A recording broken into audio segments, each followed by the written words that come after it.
गर्न चाहन्छु अदालतलाई धेरै विवादमा ल्याइरहनु पर्ने छैन। तपाईहरु जसरी विवादमा ल्याउन खोजिरहनु भएको छ अदालतलाई, अदालतले जे गर्यो त्यसको समीक्षा होला, त्यसको मूल्याङ्कन होला, त्यसका वाक्य र शब्दको इतिहासले मूल्याङ्कन गर्ने नै छ। कोही पनि इतिहासको खरो मूल्याङ्कनबाट उम्किन सक्दैन। एकछिन होला, अहिले तपाईँ हामी पार्लियामेन्टमा छौँ, हामी कहिले कहिले त मान्छेले मर्छु भन्ने पनि बिर्सिन्छ र असाध्य दम्भ देखाउँछ।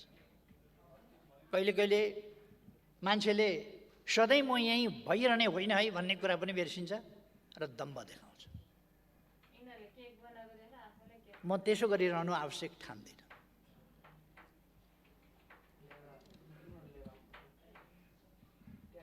त्यसर्थ मलाई प्रधानमन्त्रीबाट हट्नु परेकोमा किंचित चिन्ता छैन। चिन्ता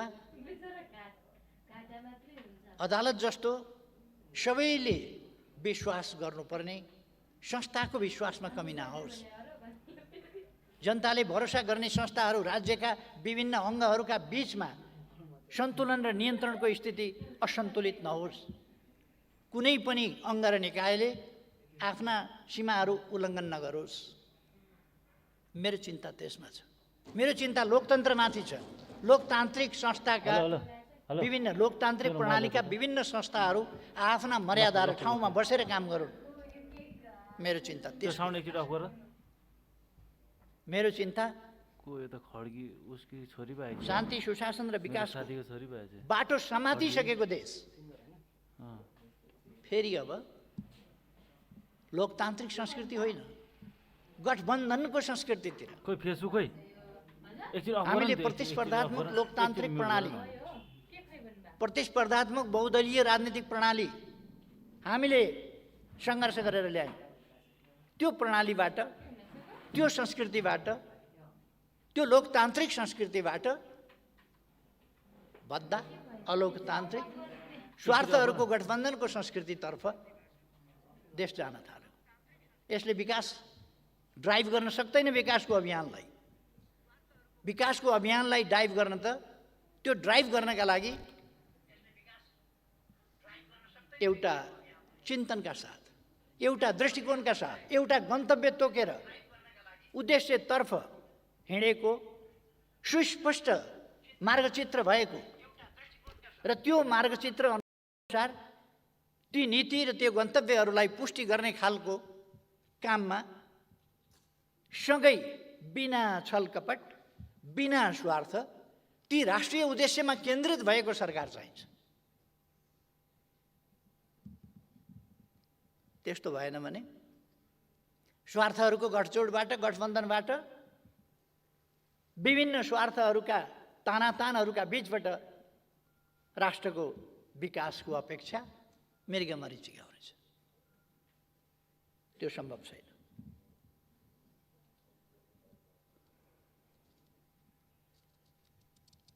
विकासको बाटो समातिसकेको, शान्तिको बाटो समातिसकेको, सुशासनको बाटो समातिसकेको, एउटा जनतामा एउटा आशा भरोसाको परिस्थिति निर्माण गरिसकेको अवस्थामा अब देशको भविष्य के होला?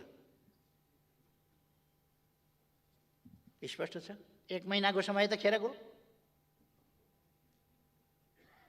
बहुत राम्रो गठजोड छ तपाईहरुको। सरकार त बन्न सकेन, पुरा हुन सकेन। कति 4 जना मन्त्री कति लिएर हिँड्नु भएको छ। सबै मन्त्रालय आफै कहाँ राख्नुभएको छ। मन्त्रालय दिनभरिमा घुमेर पनि भ्याउनुहुन्न। अनि के हुन्छ? 1 महिनाको समय त खेर गयो।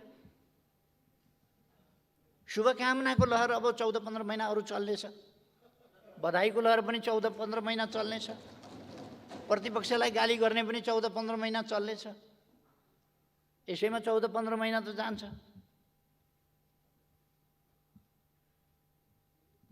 भोटोको फेर समातेर आँगनमा नाच्दै जाने भयो तपाईहरुको समय। माया लाग्छ।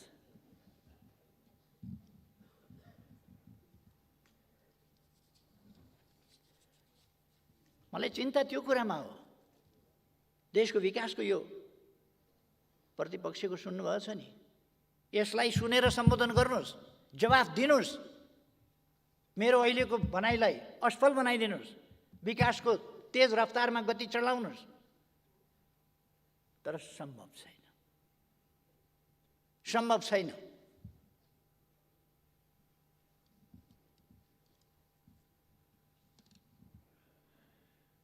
लक्षण राम्रो छैन।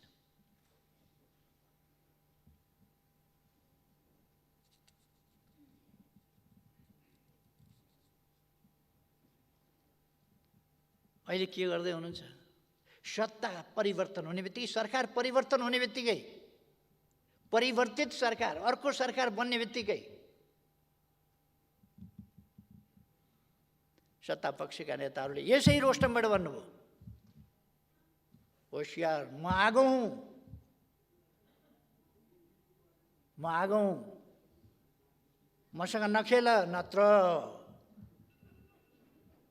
भन्नुभयो। मलाई थाहा छ उहाँले विगतमा लगाएको, देशमा लगाएको डढेलो म सम्झिन्छु। उहाँ आगो हो, थाहा छ, डढेलो लगाउनुहुन्छ, तर एक दुई बाल्टी पानीले निभाएको पनि सम्झना रहोस्। यस्तो डढेलो निभाउन ओर्न हामीलाई पनि आउँछ। यस्ता आगो सागो निभाउन पानी खनाउनुपर्छ, पानी। तर प्रतिपक्षलाई धम्क्याउने, सरकार बन्दैछ बाबा, धम्की, म आगो हुँ, धम्की, मसँग नखेल, धम्की।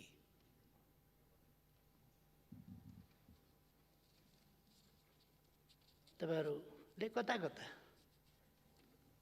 अहिले भर्खर अस्तिका दिन सडकमा एउटा कागज वितरण गरेका देखेँ मैले।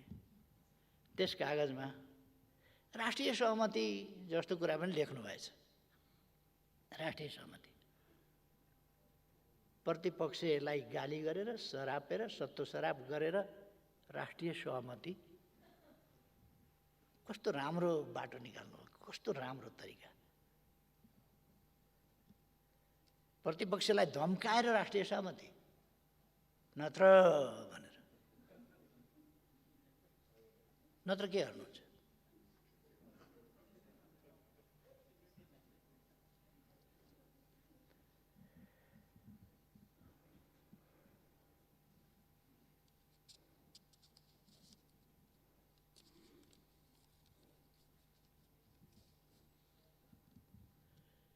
अघिल्लो सरकारका पालाका निकै बदखुवाई गर्न खोज्नुभयो।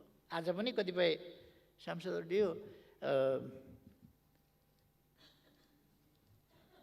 अलिअलि बोल्न पनि सत्ता पक्षले तालिम दिँदैन क्या, हुन पनि कुन पार्टीलाई दिने, कसलाई दिने तालिम पनि अचम्मै होला नि त। त्यहाँ पनि अघिल्लो सरकारले राजनीतिक समस्याहरू, जो देशका मूल राजनीतिक समस्याहरू हुन्, ती राजनीतिक समस्याहरूको समाधान गर्यो। विखण्डनवाद समाप्त गर्यो, वार्ताद्वारा विखण्डवाद समाप्त गर्यो, हिंसा, राजनीतिक अभिष्ट प्राप्तिको लागि हिंसाको बाटो अपनाइरहेका समूहसँग संवाद गरेर उनीहरूलाई शान्तिपूर्ण राजनीतिको मूलधारमा ल्यायो। प्राय लगानी मैत्री वातावरणको कुरा चल्छ। त्यो अस्तिका दिन बेलुका बाँडेको, सडकतिर कतै बाँडेको कागज, त्यसमा लगानी मैत्री वातावरण बनाउनका लागि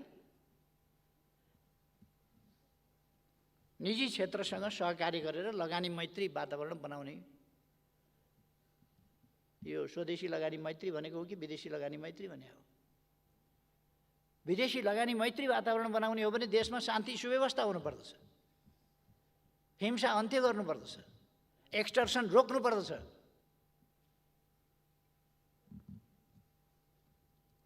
अनि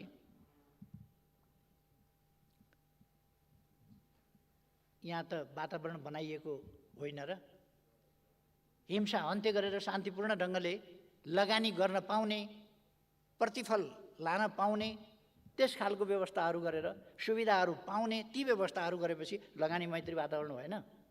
त्यस कारण लगानी मैत्री वातावरण वास्तवमा निर्माण भएको छ। त्यो वातावरणलाई अहिलेको सरकारले जोगाओस्, जोगाउन सफलता पाओस्। यस देशका लागि म शुभकामना भन्छु। यस देशका लागि वैदेशिक लगानी ल्याउन आवश्यक छ।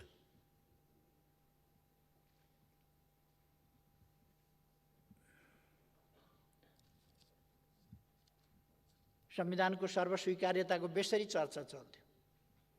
आज संविधानको सर्वस्वीकार्यता संविधान संशोधनको सन्दर्भमा होस् या अरू सन्दर्भमा होस्, राजनीतिक सन्दर्भमा होस्, संविधानको सर्वस्वीकार्यतामा अब समस्या छैन। सबैले संविधान स्वीकारेको छ। अब कहीँ कतै कमी लाग्न सक्छ, त्यसलाई संशोधन गर्नुपर्छ भन्ने कुरा बेग्लै कुरा हो। संविधान संशोधन गर्नुपर्छ भन्ने कुरा त पर्न सक्छ। आवश्यकता पर्यो भने संविधान संशोधन हुन सक्छ, गर्नुपर्छ, त्यो स्वाभाविक कुरा हो।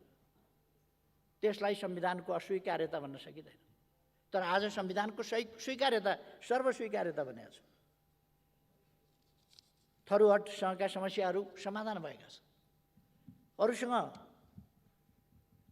यस्ता सहमतिहरू र यस्ता राजनीतिक उपलब्धिहरूको महत्त्व अहिलेको सरकारले बुझोस् भन्ने मेरो आग्रह छ। राजनीतिक उपलब्धिहरूको महत्त्व बुझोस् र यस्ता कुराहरूलाई सरकार भनेको एउटा निरन्तरताको कुरा पनि हो। अर्को सरकार फेरियो भने त्यस अघिल्ला सरकारले गरेका काम कारबाहीहरू, नीति निर्णयहरू, ती राम्रा कुराहरूलाई अगाडि बढाउनुपर्छ। र कुनै सहमति गरेको छ सरकारले भने त्यसलाई पछाडि आउने सरकारले त्यसलाई अगाडि बढाउनुपर्छ। हिजो जुन विभिन्न राजनीतिक शक्तिहरूसँग अघिल्लो सरकारले सहमति गरेर ठुला उपलब्धिहरू हासिल गरेको छ, ती उपलब्धिहरूलाई कदर गर्नुपर्छ। तिनलाई कार्यान्वयन बाँकी रहेकाहरूलाई कार्यान्वयनमा लानुपर्छ। त्यतापट्टि म ध्यानाकर्षण गर्न चाहन्छु। अन्तर्राष्ट्रिय सम्बन्धमा गरेका उपलब्धिहरू, राष्ट्रियताको सन्दर्भमा गरेका उपलब्धिहरू, राष्ट्रिय भूमिलाई, आफ्नो देशको भूभागलाई सामेल गरेर नक्सा जारी गरिएको, संविधानको अनुसूचीमा परिवर्तन गरिएको, संविधान संशोधन गरिएको, त्यसमा राष्ट्रलाई एकजुट बनाइएको, यी उपलब्धिहरू आज त सत्ता पक्षले बाहिरबाट धम्काउने र गोलाबारी गर्ने गरेको छ। संवादहीनताको स्थिति छ। सत्ता पक्ष प्रतिपक्षको संवादहीनताको स्थिति छ। अहिले सत्ता पक्ष उन्मादमा छ, ठेगान लगाइदिन्छौँ भन्ने उन्मादमा छ। संवादहीनताको स्थिति छ। तर हिजो अन्तर्राष्ट्रिय क्षेत्रमा, अन्तर्राष्ट्रिय सम्बन्धका क्षेत्रमा छिमेकीहरूसँग पारस्परिक लाभ, पारस्परिक सम्मानको आधारमा गरिएका सन्तुलित छिमेक सम्बन्ध, सन्तुलित व्यवहारिक ती सम्बन्धहरू राष्ट्रिय स्वाभिमानलाई झुक्न नदिएर, बोल्न नसकेर होइन, नबोलेर होइन। सभामुख महोदयले आज भन्नुभयो, सरकारले सकेसम्म छिटै छानबिन गरेर भएको तथ्य के हो, दार्चुलाको तुइनबाट झरेर मरेको व्यक्ति, त्यसमा पनि अलिकति भ्रम पनि फिजाउनु भएको छ। फेरि के बेहुलीको समयमा तुइन हटाउँछु भन्थ्यो, त्यो ठेका लागिसकेका कुरा हो। त्यसभन्दा अगाडि, म आउनुभन्दा अगाडि उता इन्डिया सरकारले कुनै पनि पुल बनाउन पारिपट्टि सहमति दिँदैनथ्यो। मैले कुरा गरेर सहमति लिएपछि तुइनहरू विस्थापन भएका छन्, पुलहरू बनेका छन् र त्यो त सम्माननीय प्रधानमन्त्रीजीलाई थाहा छ। उहाँको घरबाट पारिपट्टि पिथौरागढ जानु पर्यो भने अघिल्लो सरकारले हालिदिएको पुल तरेर जानुपर्छ।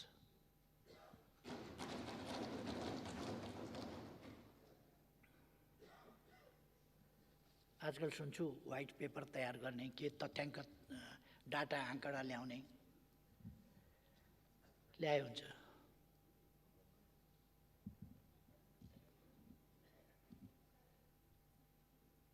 अघिल्लो सरकारले गरेका कामहरू तपाईँहरूले नचाहेर पनि कतिपय कामलाई निरन्तरता दिन बाध्य हुनुहुन्छ।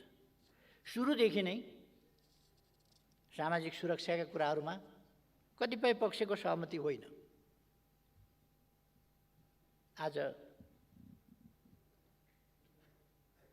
तपाईँहरू एउटा लोक कल्याणकारी राज्यको अवधारणामा पनि सहमत भएको जस्तो देखिन्छ। एउटा सभामुख महोदय यो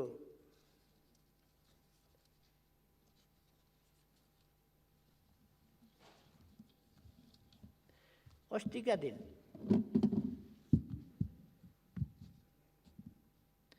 चौबीस गते बेलुका संसद चालू छ, संसद अधिवेशन चालू छ, संसदका बैठकहरू भइरहेका छन्। आज संसदको अधिवेशन बस्दैछ। अस्ति बेलुका संसद छलेको भन्ने त बडा चर्चा हुन्थ्यो। केपिओलीको सरकारले संसद छल्यो भन्ने चर्चा हुन्थ्यो।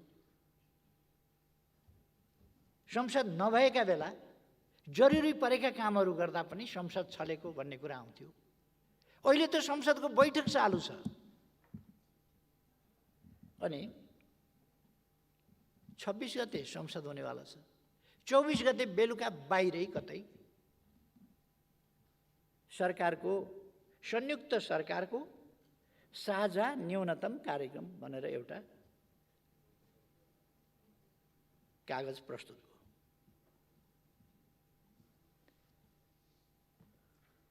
संयुक्त सरकारको साझा न्यूनतम कार्यक्रम।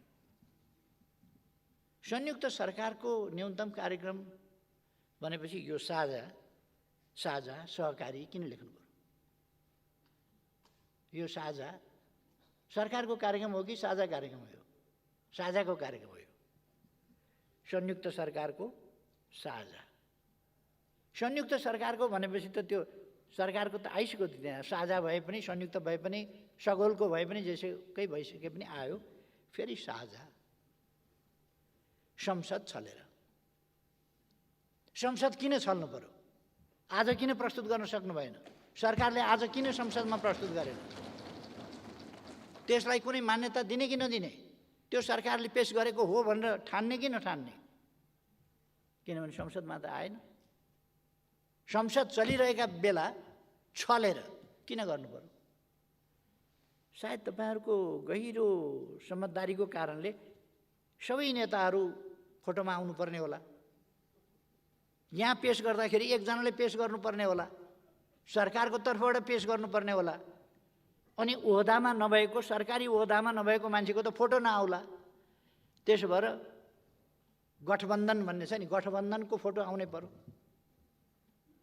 अर्को पनि त्यस्तो व्यवस्था तपाईहरुको एउटा छ नि, चलिराखेको छ नि, हुन्छ हुँदैनको सरकार सञ्चालनको संयन्त्र। तर यो संयुक्त सरकारको साझा न्यूनतम कार्यक्रममा मैले हेरेँ, विभिन्न अनुहारहरू खोजेँ। विभिन्न अनुहार देखिन्छ। नेपाली कांग्रेसको अनुहार कहीँ पनि छैन। अचम्म लाग्यो।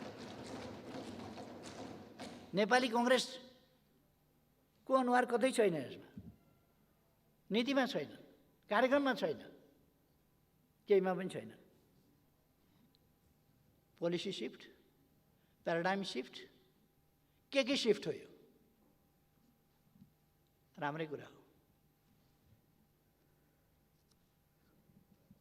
यो संयुक्त सरकारको साझा न्यूनतम कार्यक्रम यसले साना मसिना कुरा गरेको छ। अहिलेको गठबन्धन सरकारमा हुँदा एमसीसी गर्नुभएको थियो जस्तो लाग्छ तपाईहरुले। एमसीसी गर्नुभएको थियो। एमसीसी को बारेमा त यो संयुक्त सरकारको साझा न्यूनतम कार्यक्रम। एमसीसी बिर्सिनु भयो क्या? एमसीसी त यहाँ त खै मैले त देखिनँ यता कतै। एमसीसी छैन कहीँ।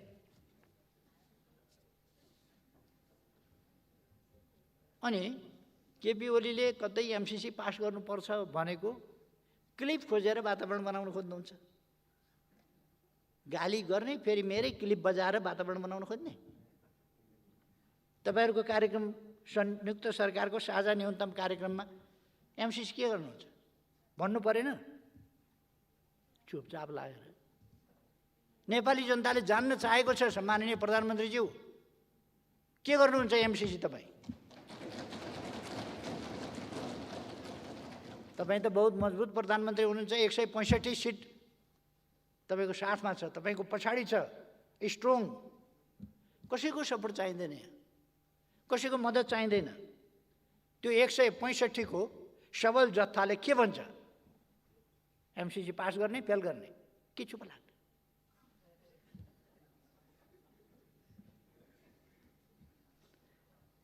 त्यही भएर म भन्छु जस्केलाबाट छिर्ने आदत नगरौँ। सरकारमा त छिरियो सबै कुरामा जस्केला।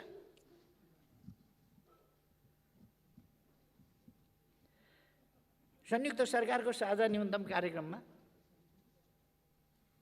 लिम्पियाधुरा, लिपुलेक र कालापानी भारतसँग वार्ता गरेर फिर्ता ल्याउँछु भन्न किन सक्नु भएन तपाईले? लिम्पियाधुरा, लिपुलेक र कालापानी भनेको समस्या हो भनेर समस्यामा राख्नुहोस्। समस्यामा के लिम्पियाधुरा, लिपुलेक र कालापानी समस्या हो? हाम्रो अभिन्न भूभाग, हाम्रो पवित्र भूभाग समस्या हुन्छ? समस्या समाधान गर्ने यो भने के? यो समस्या हो भने त तपाईले छोडिदियो भनेदेखि त समस्या समाधान होला नि। के भनेको यो समस्या समाधान गर्छु भनेको? स्पष्ट रूपमा हाम्रो भूमि हामी फिर्ता लिन्छौँ भन्नुपर्छ कि यो समस्या हो समाधान गर्छु भन्नुपर्छ? यस्तो खुट्टा कमाउनु पर्ने कसले बनायो? कसले बनायो यस्तो खुट्टा कमाउनु पर्ने? अघिल्लो सरकार यस्तो थियो, उस्तो थियो, अनेक थियो, सबै थियो। तर यति त आँट गरेर कमसेकम नक्सा बनाउँथ्यो, छाप्थ्यो, संविधान संशोधन गर्थ्यो, त्यसलाई संविधानको अङ्ग बनाउँथ्यो, भारतलाई पत्राचार गर्थ्यो, संवाद गर्थ्यो। अहिले लिम्पियाधुरा, लिपुलेक र कालापानी समस्या हो। समस्या होइन, त्यो हाम्रो भूभाग हो, पवित्र भूभाग हो। त्यो फिर्ता लिनुहोस्।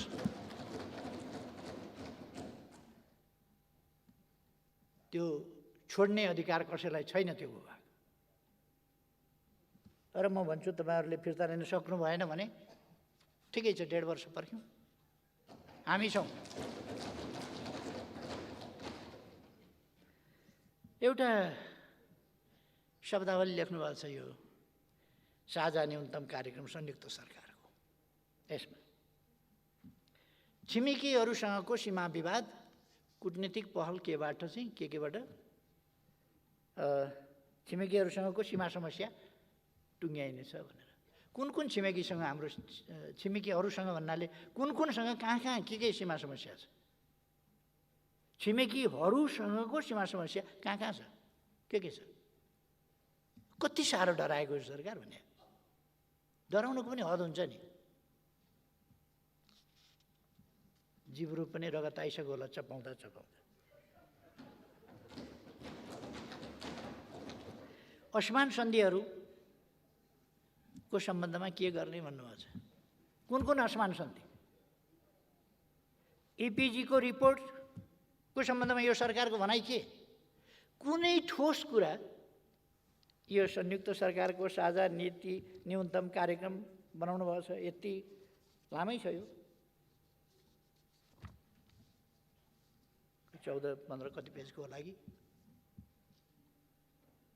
यसमा ठोस तोकेर चाहिँ केही पनि बोल्न सक्दैन। लिम्पियाधुरा, लिपुलेक, कालापानी फिर्ता ल्याउँछु भन्न सक्दैन। एमसिसी यसो गर्छु भन्न सक्दैन। छिमेकीहरूसँग कहाँ समस्या छन् त्यो भन्न सक्दैन। असमान सन्धिहरू कोसँग छ? के सम्बन्ध? के भन्न खोजे? अघि भर्खर एकजना माननीयले कुरा उठाउनु भएको थियो। 1947 को ब्रिटिस इन्डियाबाट फर्किने बेलामा गरिएको तथाकथित त्रिपक्षीय गोर्खा सैनिक सम्बन्धी सन्धि त्यो हो। 1950 को ट्रिटी हो अथवा के हो?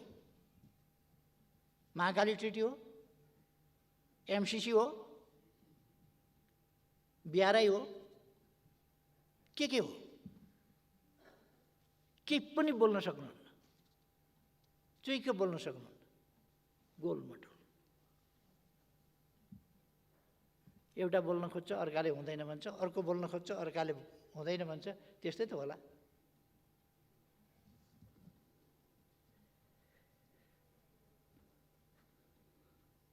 तपाईहरु यति बोल्न नसक्ने त होइन, कमसेकम मेरो विश्वास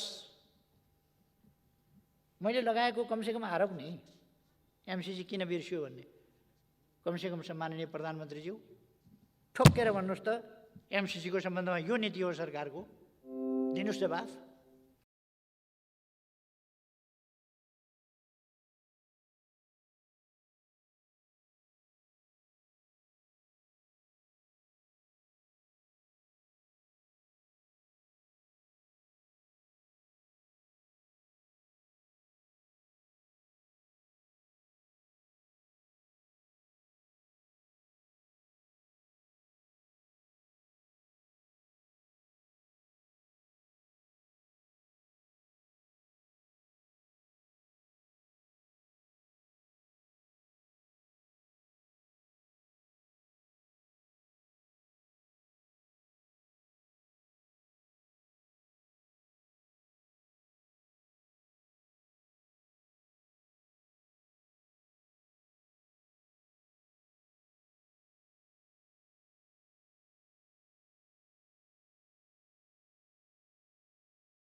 भन्नुस् लिम्पिया दुराली बुलेक र कालापानी वार्ता गरेर फिर्ता ल्याउँछु, लेखाइमा तलमाथि केही भयो होला, यो हो नीति भन्नुस्। छिमेकी कुन छिमेकीसँग कहाँ कुन सीमा समस्या हो त्यो तोकेर भन्नुस्। असमान सन्धि कुन कुन भन्न खोज्या हो भन्नुस्।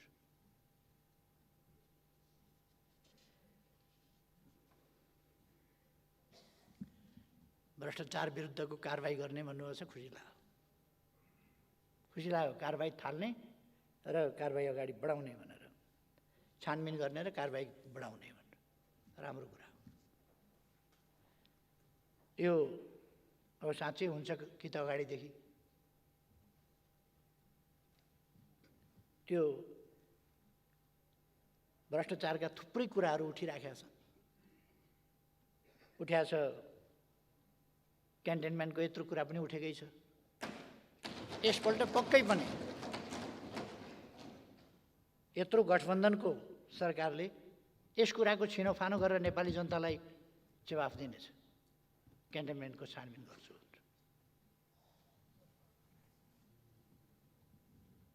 ललिता निवास पनि गर्छ होला,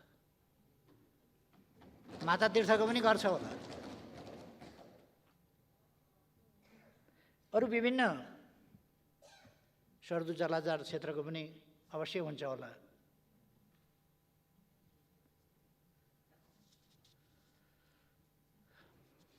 मैले आशा मात्रै गरौँ, यो कुनै राजनीतिक प्रतिशोधका लागि बोल्न खोजिएको, धम्काउन खोजिएको विषय होइन होला। सभामुख महोदय, यसमा द्वन्द्व पीडितलाई सम्मान गर्ने पनि भनेको छ। द्वन्द्व पीडितलाई सम्मान। पहिलो कुरो द्वन्द्व पीडितहरूलाई न्याय दिनुस्। तपाईले बुट्टे खादा उडाइदिएर अल्मल्याउन खोजेको द्वन्द्व पीडितहरूलाई? घाइतेहरूको उपचार गराउँछु भन्नुहोस् न, शरीरमा गोली भएकाहरूको गोली निकाल्छु भन्नुहोस् न। यदि सरकार सक्दैन भने शरीरमा गोली भएकाहरूलाई नेकपा एमालेको केन्द्रीय कार्यालय थापाथलीमा छ अहिले, त्यहाँ पठाइदिनुस्, म गर्छु।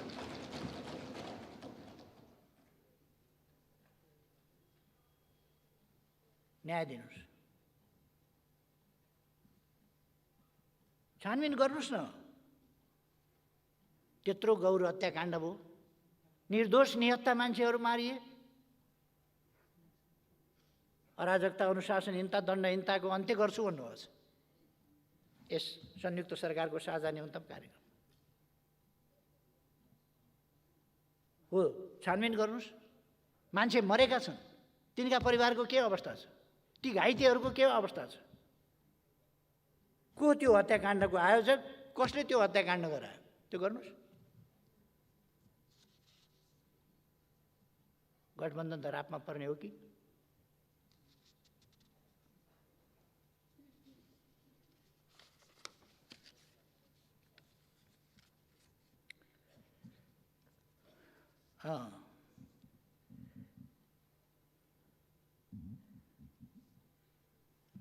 अब लोकतान्त्रिक संस्कृति होइन, तपाईहरुले आपसी संवाद, सहमति र सहकार्य मार्फत गठबन्धनको संस्कृति विकास गर्न। लोकतान्त्रिक संस्कृति होइन, गठबन्धनको, अपवित्र, स्वार्थका लेनदेनको, देशप्रति समर्पित होइन, एउटा नीति कार्यक्रम बोकेको होइन। अनि लेफ्ट, राइट, सेन्टर, अगाडि पछाडि, दायाँ बायाँ नीतिहरूको विविधता कतै जोडिँदैन, विचारहरू कतै जोडिँदैन। सत्ता मात्रै सब कुछ होइन। सत्ता देशको सेवा गर्ने, देशलाई अगाडि बढाउने एउटा माध्यम हुनुपर्दछ। सरकार देश सेवाको माध्यम हुनुपर्दछ, विकासको इन्स्ट्रुमेन्ट हुनुपर्दछ, सुशासनका लागि इन्स्ट्रुमेन्ट हुनुपर्दछ। सरकार स्वार्थहरू बाँडचुँड गरेर भाग शान्ति जय नेपाल गर्ने होइन।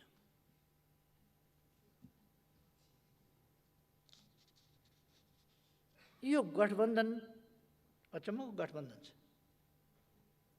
कहिले 5 दलीय भनेर सुन्छु, पार्लियामेन्टमा दल हेर्छु, मेरो दल त त्यसमा छैन। स्मरण रहोस्, नेकपा एमाले गठबन्धनमा छैन, प्रतिपक्षमा छ। अनुशासनहीनता र अराजकता अन्त्य गर्ने यहाँहरूले प्रतिबद्धता जनाउनु भएको छ यसमा। यो शाब्दिक मात्रै हो कि व्यवहारमा हो? पार्लियामेन्ट र पार्लियामेन्टभित्रको अनुशासनहीनता र अराजकता, त्यसलाई नियन्त्रण गर्ने काम चाहिँ सत्तापक्षको हुन्छ कि हुँदैन? कि त्यसलाई बखप गर्ने सत्ताको लागि? पार्टी फुटाएर सरकार गिराउने बनाउने खालका खेल, किनबेच आदि कुराहरूका खेल, यिनले लोकतान्त्रिक संस्कृतिलाई बढावा दिँदैन। गठबन्धन कहिले कहिलेका निम्ति, एकछिनका निम्ति आवश्यक हुन पनि सक्ला। गठबन्धनको संस्कृति भनेको कुनै लोकतान्त्रिक संस्कृति होइन। लोकतान्त्रिक संस्कृति विचारमा आधारित हुन्छ, स्वार्थमा आधारित होइन। गठबन्धन स्वार्थ आधारित हो, विचार आधारित होइन। देश बनाउने हो भने विचार आधारित राजनीति अगाडि बढाउनुपर्छ। लोकतन्त्रका आधारभूत मूल्य मान्यतामा केन्द्रित भएर अगाडि जानुपर्छ।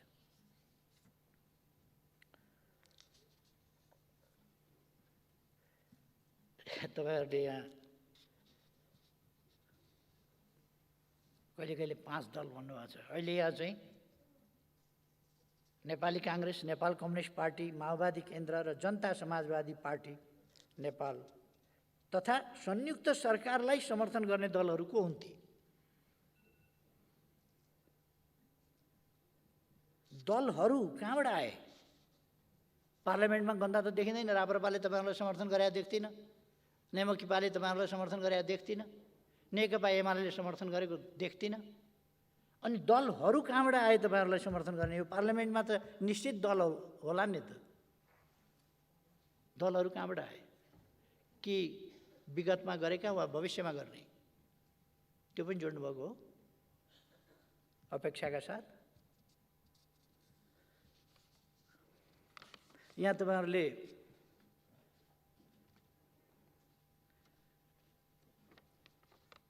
आपसी संवाद, सहमति र सहकार्यको संस्कृतिको विकास गर्दै राष्ट्रिय एकता सुदृढ गर्ने भन्ने पनि राख्नुभएको छ। राष्ट्रिय एकताका निम्ति तपाईँले बाटो के छान्नुभएको छ भने असंवैधानिक रूपमा प्रतिनिधि सभा विघटन गरी सर्वसत्तावादी, अलोकतान्त्रिक र अधिनायकवादी रूपमा शासन सत्ता सञ्चालन गर्ने प्रतिगामी प्रवृत्ति। प्रतिगमन भनेको त सम्माननीय प्रधानमन्त्रीज्यू 61 साल माघ 19 गते यहाँले बुझाउनु भएको बेलाकोलाई भनिन्छ प्रतिगमन।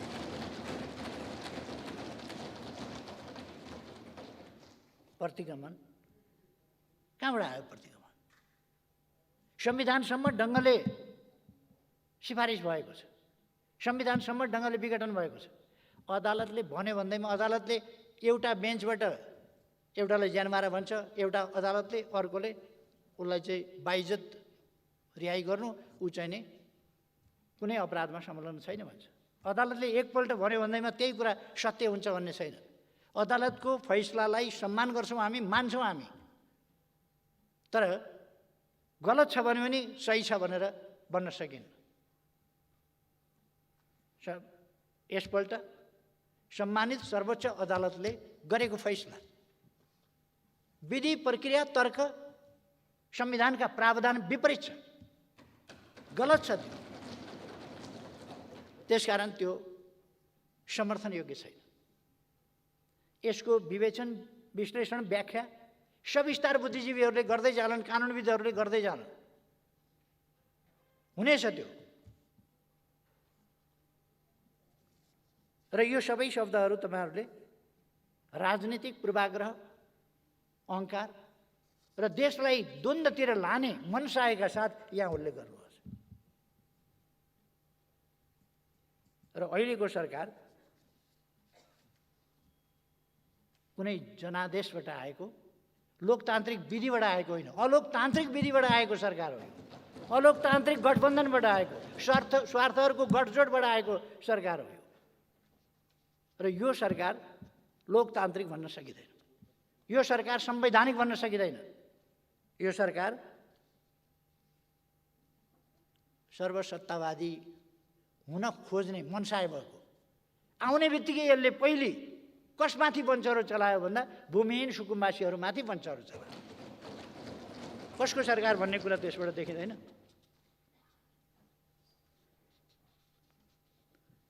कस्तो कुरा गर्नुभएको छ भने सङ्घीय लोकतान्त्रिक गणतन्त्र, संविधान र संसदको रक्षार्थ भएको सङ्घर्षको भावना। तपाईँले यो सरकार कुनै सङ्घर्षको मैदानबाट ल्याउनु भएको सरकार हो, परमादेशबाट ल्याएको होइन। परमादेश सङ्घर्ष हो, जाली मुद्दाबाट सरकार ल्याउने, त्यहाँबाट भन्ने सङ्घर्ष हो।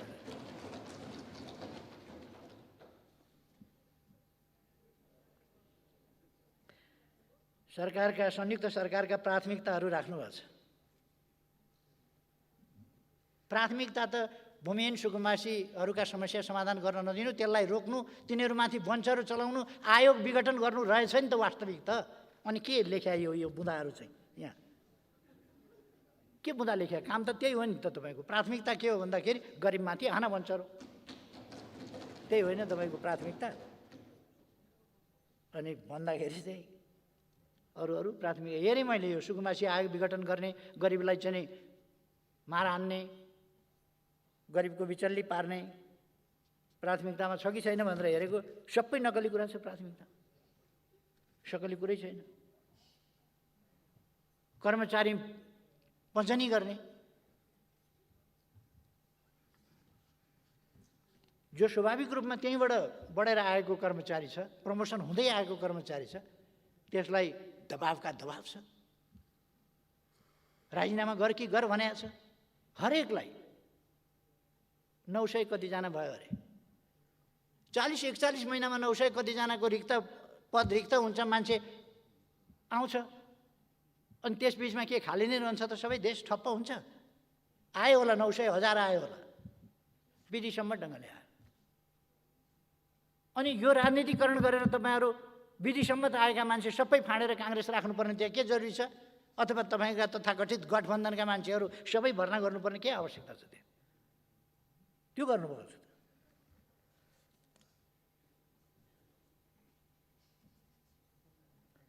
यो खोपलाई महत्त्वपूर्ण रूपमा राख्न खोज्नुभएको छ। आगामी चैत मध्यान्तसम्ममा खोप लगाउन योग्य सबैलाई निःशुल्क खोपको व्यवस्था गर्ने भन्नुहुन्छ। निःशुल्क खोपको व्यवस्था गर्न लाग्या हो? अहिले लाग्नुभएको हो? निःशुल्क खोपको व्यवस्था गर्ने यो त पोहोरको कुरा होइन। अघिल्लो सरकारले निःशुल्क गरेको छैन। परीक्षण निःशुल्क गर्ने सुरु गर्न लाग्नुभएको हो। निःशुल्क परीक्षण अब फिस नलिने, यस्तो झुट कुराहरू पनि राख्ने। निःशुल्क खोपको अभ्यासलाई निरन्तरता दिइनेछ भन्न त्यति पनि सत्य बोल्न कस्तो आँट नभएको, अचम्म लाग्छ। खोप त ल्याइदिएको छ त, मेरो सरकारले खोप ल्याइदिएको छ, खोप त थुपारिदिएको छ। किन चैतसम्म लगाउनुहुन्छ? लगाउनलाई चैतसम्म किन पर्खिनुहुन्छ? कुरो लाउनुहोस् न छिटो छिटो। लगभग 1 करोड खोप स्टकमा छ, आउँदैछ। एकैचोटि ल्याएर त राख्न भएन, त्यो आउँदैछ, आइरहेको छ।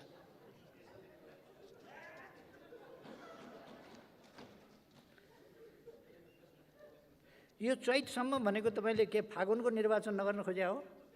कोभिड छ भनेर, खोप चालु छ भनेर?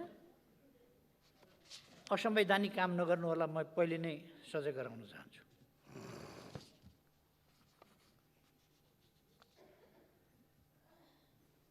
यो संसदमा विचाराधीन विधेयकहरू टुङ्गो लगाउने भन्ने राख्नुभएको रहेछ नीति कार्यक्रममा। अनि यो 1 महिनासम्म के हेर्नुभएको त? संसद बिजनेस नपाएर यस्तो छ, हप्ता 10 दिनमा एकपल्ट बस्छ, बधाई शुभकामनाको ओहिरो आउँछ। विधेयक किन पेश नगरे? किन पास नगरे? नागरिकहरू नागरिकता नपाएर हैरान छन्। 3 वर्षसम्म समितिमा अड्काएर राखियो, समितिमा अड्काएर 3 वर्षसम्म राखियो एउटा विधेयक। नागरिकले नागरिकता पाएका छैन। पहाडमा होस्, तराईमा होस्, हिमाली भेगमा होस्, जहाँसुकै पाएका छैनन्। यस्तो अवस्थामा अध्यादेशबाट भए पनि नागरिकता दिएर सबभन्दा ठुलो कुरो, संविधानको उल्लङ्घन भएको छैन, कानुनको उल्लङ्घन भएको छैन, संविधानको मर्म र भावना विपरीत भएको छैन। संविधान बमोजिम अध्यादेश जारी गरिएको छ। संविधानको प्रावधान कानुन नभएर लागू हुन सकेका थिएन, त्यस प्रावधानलाई लागू गरिएको छ, कानुन बमोजिम। अनि त्यसलाई पनि खारिज गर्नुभयो।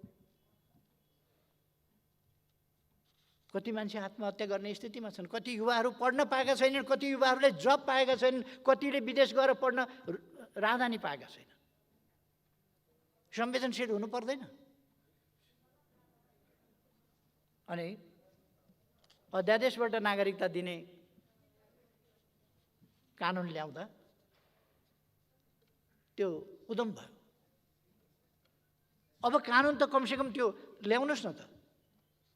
त्यो तपाईँले ल्याउन सक्नुहुन्न सम्माननीय प्रधानमन्त्रीज्यू, सक्नुहुन्न। किनभने तपाईँको यो गठबन्धन छ नि, यो देश र जनताका लागि होइन, जनताको समस्या समाधान गर्न होइन, यो मिलिजुली खानका लागि हो। धरापमा पर्छ, धरापमा पर्छ यो। त्यस कारण सक्नुहुन्न। तर म भन्छु, सरकारले यो ऐन तुरुन्त पास गर्नुपर्छ, तुरुन्त। यहाँ पेश गर्नुहोस् भनेपछि तपाईँले अधिवेशन बन्द गरिदिनु बेर छैन।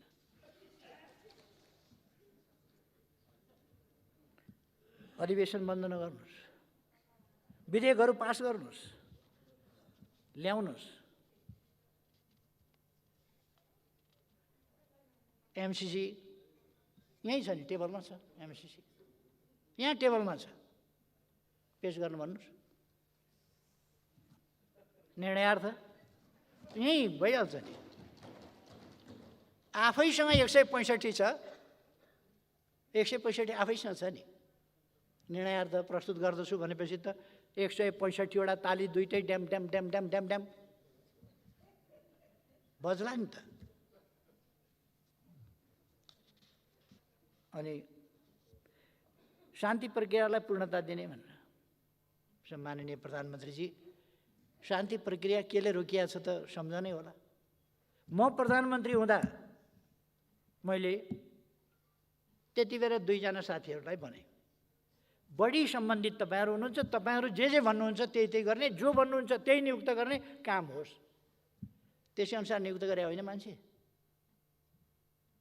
त्यसै अनुसार नियुक्त गरिदिएको हो। जो भन त्यही। मैले नाम होतन ठेगाना हेरिनँ, यहाँहरूले हेर्नुभयो। तर ती आयोगहरू किन त्यसरी निष्प्रभावी र निष्क्रिय बनाइए? सरकार नटेर्ने आयोगहरू। यो अल्मल्याउने खालका कुराहरू किन हुन्छन् यसरी?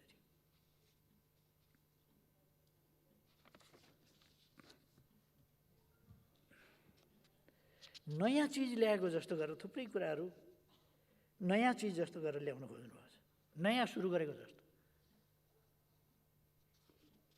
अब खोप दिन सुरु गर्ने भन्न बेर छैन, किन यो अघिल्लो सरकारको बिर्साइदिनु पर्यो नि। एउटा कविता लेख्ने मान्छेले लेखेछन्, गीत गाउनेले पनि गाउन थाले क्या हो। एउटा कविता लेखेछन्, भत्काइदेऊ धरारा, पुरिदेऊ रानी पोखरी, टालिदेऊ सुरुङका पालहरू, भत्काइदेऊ बाटा र पुलहरू, ओली याद आउने सबै चिजहरू। यो सरकारको नीति कार्यक्रम यही होइन मुख्यतः? संक्षिप्तमा यही गीत न हो मुख्य नीति कार्यक्रम त?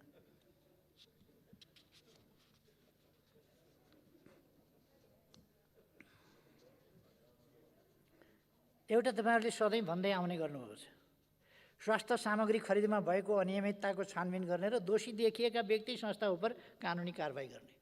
मेरो आग्रह छ, गर्नुहोस्, दोषीलाई कारबाही गर्नुहोस्। अलिक अगाडिदेखि पनि छानबिन गर्नुहोस् है। वीर हस्पिटलमा थन्किएर बसेका छन् मेसिनहरू, एमआरआई मेसिनहरू, सिटी स्क्यानहरू थन्किएर बसेका छन्। एयरपोर्टमा थुप्रै सामग्रीहरू थन्किएर बसेका छन्, नचाहिने सामग्रीहरू। यस्ता थुप्रै कुराहरूका स्वास्थ्य सम्बन्धी भनौँ, विभिन्न समयका घोटालाहरू छानबिन गर्नुहोस् है। एउटा अचम्म लाग्यो मलाई, सुरक्षा नीतिमा आवश्यक परिमार्जन गरी, सुरक्षा नीति भनेको दिनदिनै परिमार्जन गर्ने कुरा होइन, हरेक सरकार परिवर्तन हुँदा परिमार्जन गर्ने विषय होइन।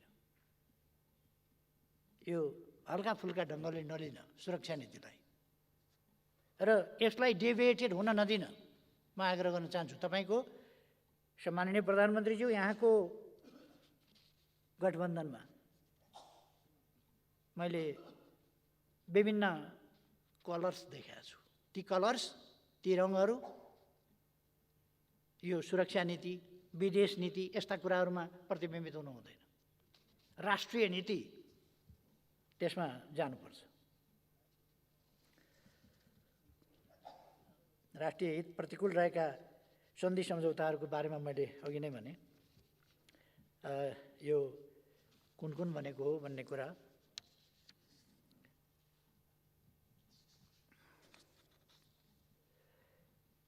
यो सङ्घीय लोकतान्त्रिक गणतन्त्रलाई संस्थागत गर्न संविधानमा उल्लेखित साझा अधिकारका सूचीसँग सम्बन्धित कानुन लगायत अन्य आवश्यक ऐन कानुनहरू प्राथमिकताका साथ तर्जुमा गर्ने। यो त 1 वर्ष लगाएर संविधान अनुकूल संरचनाहरूको निर्माणदेखि लिएर, संरचनाहरूको गठनदेखि लिएर, तिनलाई अधिकार सम्पन्न बनाउनेदेखि लिएर, तिनका निम्ति आवश्यक कानुन तर्जुमा गर्नेदेखि लिएर, तिनलाई एउटा नमुना कानुनहरू बनाएर प्रदेश र स्थानीय तहहरूमा समेत पठाउने कुराहरूदेखि लिएर सङ्घीयता कार्यान्वयनका लागि कानुनहरूको निर्माण गर्ने र त्यो कानुनहरू सङ्घीयता निर्माणका कानुनहरू वित्तीय व्यवस्था अनि संरचना लगायतका थुप्रै कामहरू गरिएका छन् भने बाँकी रहेका कामहरू त भन्न सक्नु पर्थ्यो। अब गर्ने हो र? यो त भइसकेको छ। अब कुनै कुरा बाँकी छ भने भन्ने कुरा चाहिँ एउटा हुनसक्छ।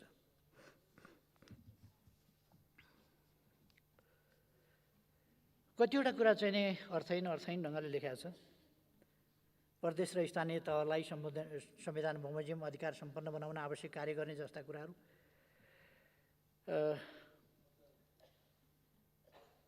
यस्तो भुलभुलैयाका कुराहरू राखेको छ।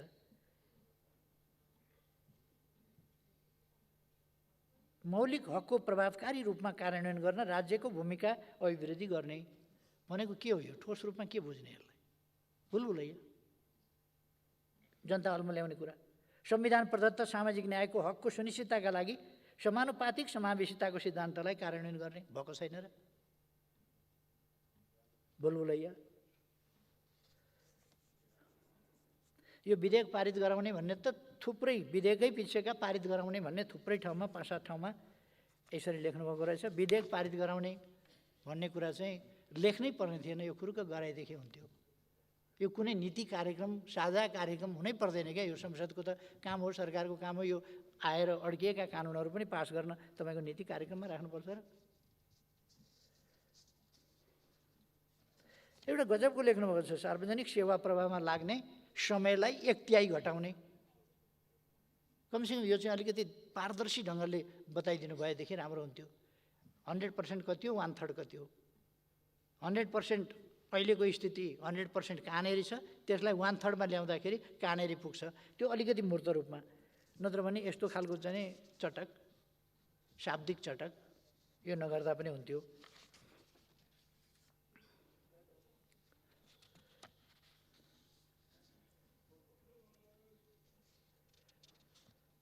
एउटा कुरा चाहिँ नि बुझिएन यहाँ।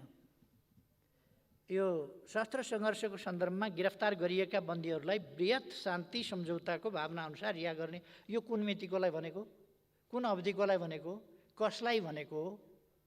यो यति अमूर्त। यो सशस्त्र सङ्घर्ष भनेपछि जसले जति बेर हतियार उठाएको पनि सशस्त्र सङ्घर्ष हुन्छ कि, अथवा केले काटेको, केले ठोकेको, केले मारेको चाहिँ सशस्त्र सङ्घर्ष हुन्छ कि? कुन अवधिको भनिएको? अब यो गिरफ्तार गरिएका बन्दीहरूलाई मुद्दा लगाइएका नलगाइएका कस्तालाई हो? बृहत शान्ति सम्झौता भनेको त पहिलेको होला। त्यसको भावना अनुसार रिहा गर्ने भनेको कहिलेकोलाई हो?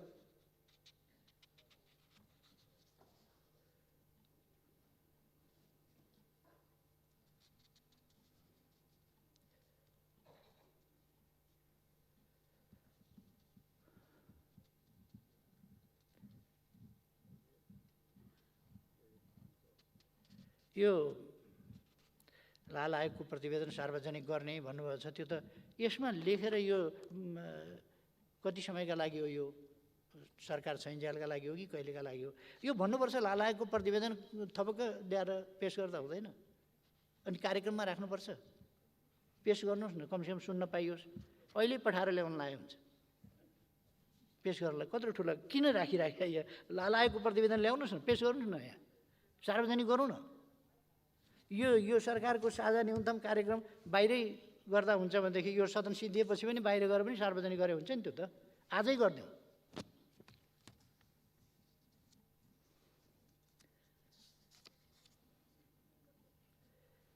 दुई नम्बरमा चाहिँ तपाईँ सशस्त्र सङ्घर्षको सन्दर्भमा गिरफ्तार जति सबैलाई छोड्ने भन्नुहुन्छ।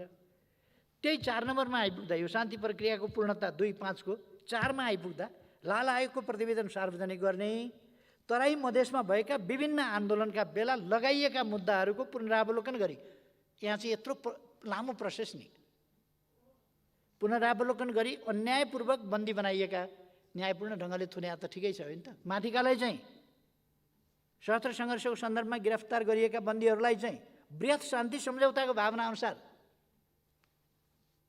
छोडिदिने।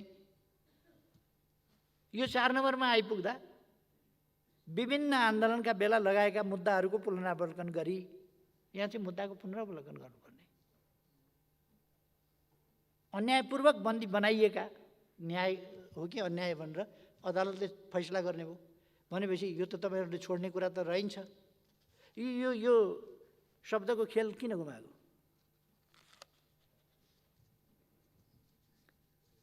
घटकका मान्छेहरूलाई घटकलाई सरकार फुत्किए लाग्यो भन्ने डर होला, यो कुरै बोल्न सक्दैन नि। यो त जनतालाई ढाँट्ने कुरा मात्रै हो।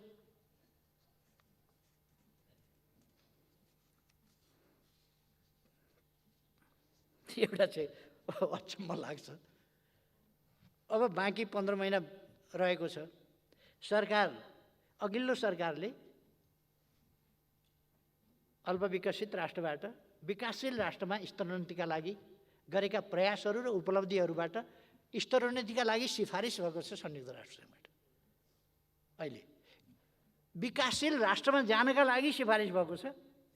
यहाँ त नेपाललाई विकसित मुलुकको स्तरमा पुर्याउन हो। नातिका पालाको प्रोग्राम यहाँ राख्नुभएको छ। तपाईँको समय 15 महिना छ, 1 महिना गइसक्यो। बधाई खाँदा 15 महिना जाँदैछ। अब तपाईँले बनाउनु भएको छ विकसित राष्ट्र बन्ने। यो 1 वर्षको चाहिँ बनाउनुहोस् न, कमसेकम व्यवहारिक कार्यक्रम 1 वर्षको। सरकारमा पुगेपछि अमरत्व प्राप्त गर्ने भन्ठान्ने हो कि क्या हो? चुनाव त आउँदैछ त।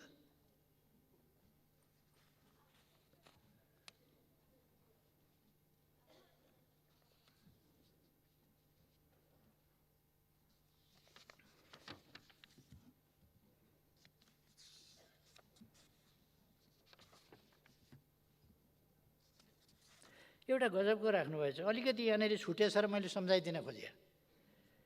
यो कुनको चाहिँ भने आर्थिक नीति तथा कार्यक्रमको 9 बुँदाको अन्तिममा एउटा कुरा राख्नुभएको रहेछ। मुलुकको मध्यभागमा पर्ने गरी एउटा हाइटेक सिटी निर्माणका लागि सम्भाव्यता अध्ययन गर्ने। मध्यभागमा जसो पर्ने गरी, यो लगभग मध्यभागमा होला। यो मध्यबिन्दुभन्दा अलिक पूर्व होला। तपाईँहरूले मतपत्र च्याताएर जिताएको थियो नि, त्यतातिर होला हाइटेक सिटी। राम्रै ल्याउनु भएको छ कार्यक्रम, योजना।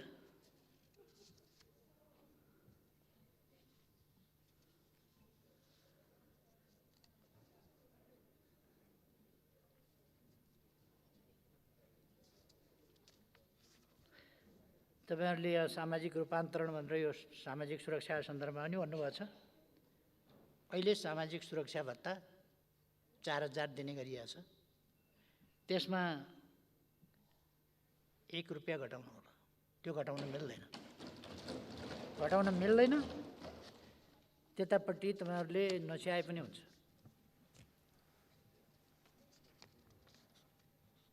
एक ठाउँमा चाहिँ राख्नुभएको छ, राज्यको नीति विपरीत मेडिकल कलेजहरूलाई दिएका सम्बन्धनको पुनरावलोकन गर्ने।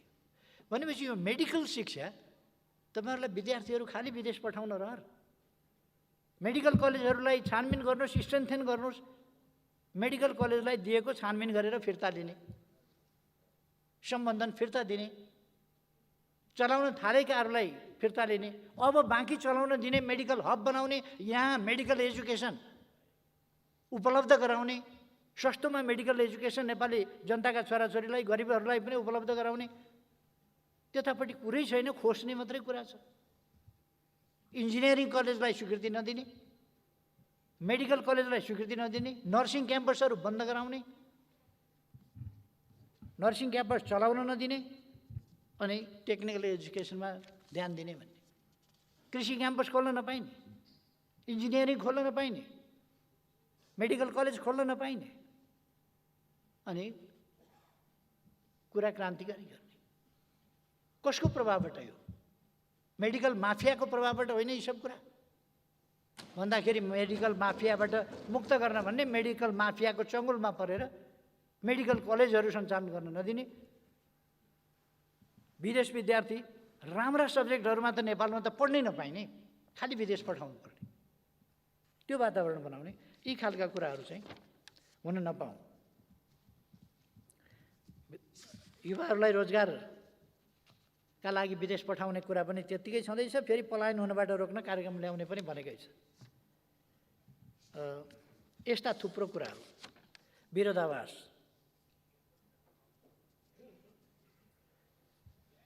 एउटा खुब भेट्टाएँ भनेर तपाईँहरूले अपव्याख्या गरिरहनु भएको छ अहिले सत्ता गठबन्धनका मान्छेहरू, पार्टीहरू।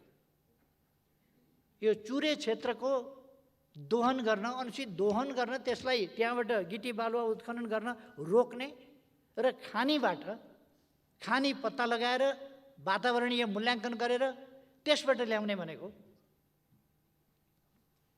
त्यसबाट निकाल्ने भनेको एक ठाउँमा एउटा सामान्य अहिलेको असान्दर्भिक कुरा हो। त्यो बाहिर पठाउने, बढी भयो भनेदेखि बाहिर पठाउने भन्ने शब्दावली त्यहाँ परेछ।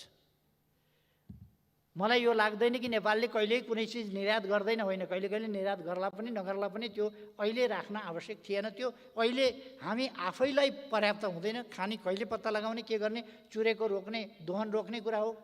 चुरेको दोहन रोक्नका लागि खानी पत्ता लगाएर त्यसबाट उत्खनन गरेर चुरे संरक्षणमा ध्यान दिने भन्ने कुरा राखिएको थियो। चुरे क्षेत्रको उत्खनन गरी ढुङ्गा गिटी बालुवा निर्यात गर्ने कार्यलाई रोक लगाउने, त्यो रोक होइन, त्यो त लगाइसकेको छ। त्यो रोकभन्दा पहिले तपाईँहरूको गठबन्धनका नेता कार्यकर्ताहरू चुरे दोहनमा को कहाँ संलग्न छन् त्यो चाहिँ निकाल्नुहोस् न पहिले। यहीँ गोदावरी नगरपालिकामा को इन्भल्भ हुनुहुन्छ? तपाईँका मन्त्री इन्भल्भ हुनुहुन्छ कि हुनुहुन्न? सम्माननीय प्रधानमन्त्रीज्यू ढुक्कले भन्न सक्नुहुन्छ? को इन्भल्भ हुनुहुन्छ? त्यहाँ जङ्गल उजाड भएको देख्नुहुन्छ कि हुन्न? 2 रोपनी लिएर 100 रोपनी कब्जा गरेको देख्नुहुन्छ कि देख्नुहुन्न? चुरे दोहन, अरू यस्ता अनधिकृत दोहन, दादागिरी चलेको छ। गठबन्धनमा सामेल हुँदैमा दादागिरी चलाउन पाइँदैन, देशको दोहन गर्न पाइँदैन, अनधिकृत ढङ्गले देशलाई बर्बाद गर्न पाइँदैन।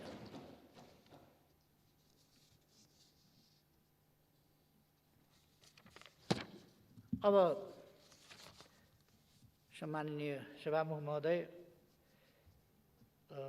यहाँ मार्फत म सम्माननीय प्रधानमन्त्रीज्यूलाई एउटा कुरा चाहिँ अलिकति अनुरोध गर्नु पर्यो जस्तो भयो।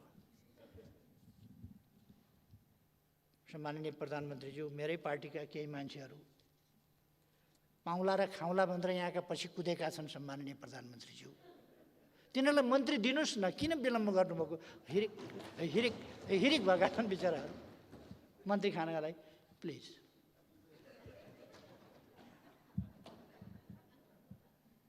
यति त गराइसक्नुभयो, पछि त लगाइसक्नुभयो, पछि हिँडेका छन्, कुद्या छन्, फ्याँ स्वाँ गरेका छन्, मन्त्री खान पाऊँ भनेका छन्, बिहान बेलुकै चाकरीमा हाजिर भएका छन्। मन्त्री दिनुहोस् प्लिज, दिनुहोस्। मेरो दलमा अलिकति घाटा भए पनि सुहाउँला बुझाउँला। धन्यवाद।